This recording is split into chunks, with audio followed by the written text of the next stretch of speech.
Hey parents, it's Robbin McManne here. Did you know that teaching stranger danger is actually bad advice? And there's a better, safer way to teach your kids to be safe?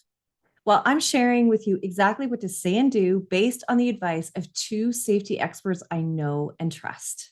While you're here, please hit that little like button for this video and please do subscribe. It means the world to me if you do, and it also helps me to share my message with parents everywhere.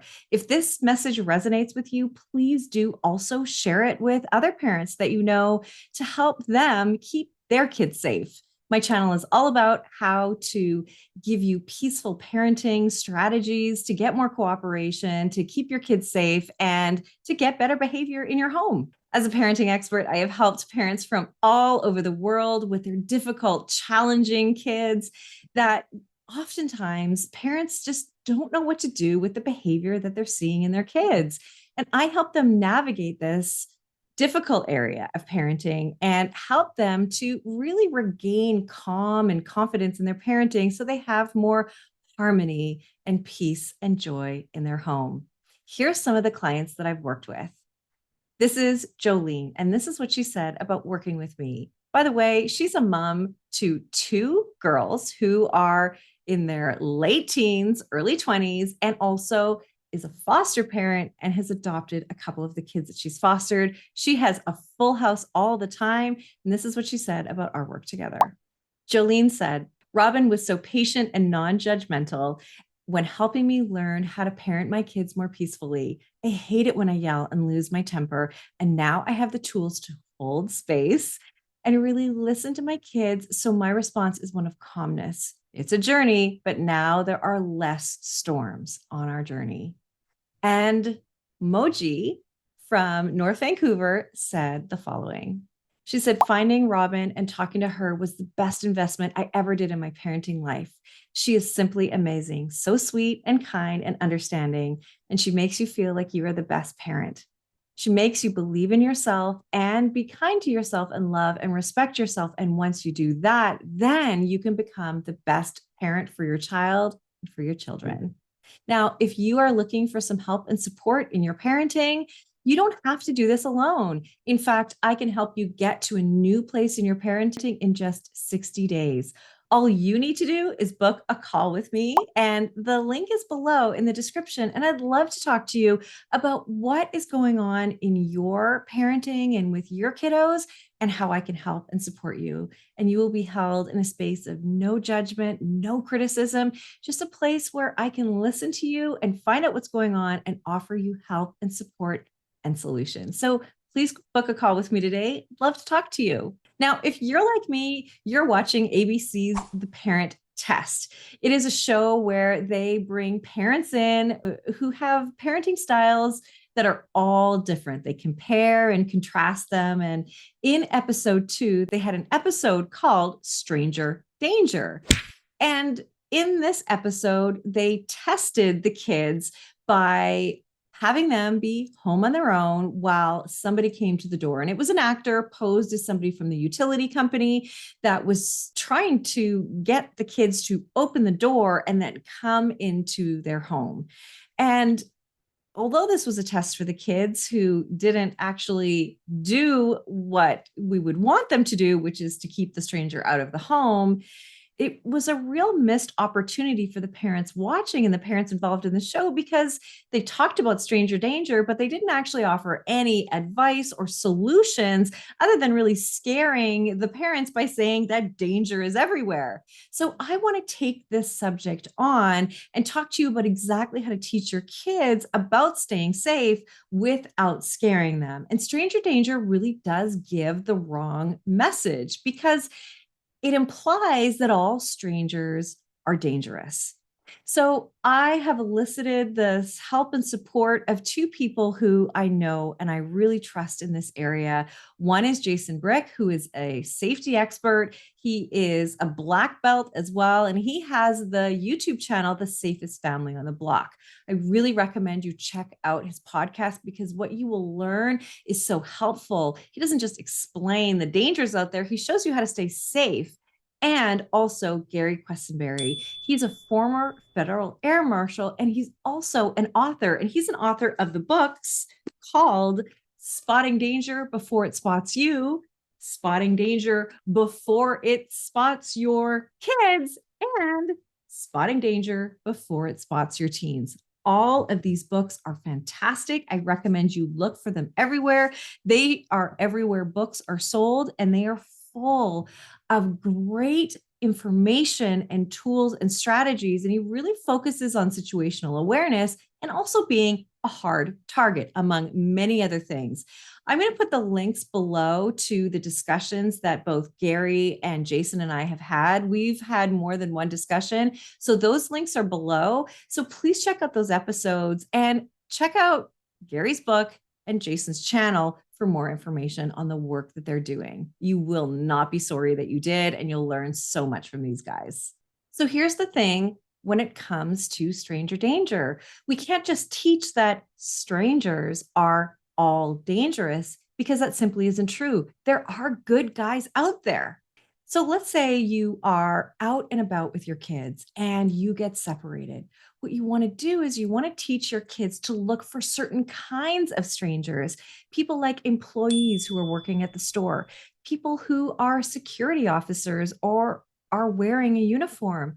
Also, other strangers who are often a really good bet that they're going to be safe is other parents, other people with kids with them. They are highly motivated to help another child. And that's who you want your kids to be looking for.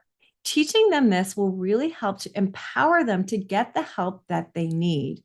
And in Gary's book, Spotting Danger Before It Spots Your Kids, he talks about 5 tips for what to do when you're out and about with your child in case you get separated. First one is to have a mutual agreed upon meeting place. And keep in mind that all of these things are age appropriate, right? So you want your child to understand the idea of a meeting place. If you don't have a meeting place, the next tip is to stay put, is to freeze. Because if you're moving around and your child is moving around, you're going to have a harder time finding them. So tell your child to freeze, and that mom or dad will come and find you. The next one is to not be afraid to call out mom and dad's names, to call out mom and dad because they're going to be calling for you. Number 4 is to look for the good guys. Those are those people that I mentioned, other parents, store employees, people wearing uniforms, security guards. Those are the kinds of people who you want your kids to look for. And the last one is to teach your kids your name, your first and your last name, and your phone number, so they can make an announcement about you, that they can call you. In my family, I actually have a different last name than my kids do. So when I say your full name, they need to know that actually mom has a different last name than they do and different last name than their dad. So they've got to be able to know who they're calling. Of course, I will respond to my husband's last name because I do use that from time to time, but it's also really good for them to know that my name is Robbin McManne, not their last name. Now, this is something you want to practice while you're out. When you're out and about with your kids, ask them, hey, if we ever got separated, who would you ask? Who looks safe? Maybe you're standing in line. Who would you go up to if there was a problem and mommy wasn't here? And teach them and guide them and explain to them. Make it a normal part of conversation. Make it a game so that they have this to call on when and if they're stuck in a situation where they've lost you or they need help from someone other than you. So let me ask you, have you been teaching your kids stranger danger? What do you think of this approach? What do you think now that I've given you another option? Do you think that still makes sense? Tell me in the comments below. I'd love to hear from you. Now, in Gary's book, Spotting Danger Before It Spots Your Kids, he goes on to say that you never want to engage with a stranger that comes up to you and starts asking you weird questions. Like, do you need a ride? Can you help me find my puppy? Or do you want to try this thing that I have, like some of this food or candy or something yummy? If that happens, they have your permission to be rude and to yell, no, I don't know you. It is perfectly okay for that. and they should absolutely do that. And when they have yelled, "No, I don't know you," for them to go and find an adult. Now, in talking to my friend Jason Brick, we were talking about what to do if your child is home alone. And there's a couple of overarching messages that you need to pass on to your kids. First, for parents, the legal age for being home alone is 10 plus. So make sure your kids are old enough to stay home alone. And the real overarching message is that the door is always going to stay locked when you're home alone. And if there's a knock or ring at the door, it's okay to ignore it. This is our house. That door belongs to me. We don't need to answer the door if we don't want to. And when you're home alone, you never answer the door and you never let somebody in that you don't know. You also never say that you're home alone. Instead, what you can do is you can add a layer of security like a video doorbell, which allows you to mimic that you're at home. So somebody rings the door, the child then texts the parent if they don't already get the notification on their phones. We have a system where my husband and I get notified every time somebody comes to the door, and we're always immediately on our phones to see who's there. Sometimes it's nothing.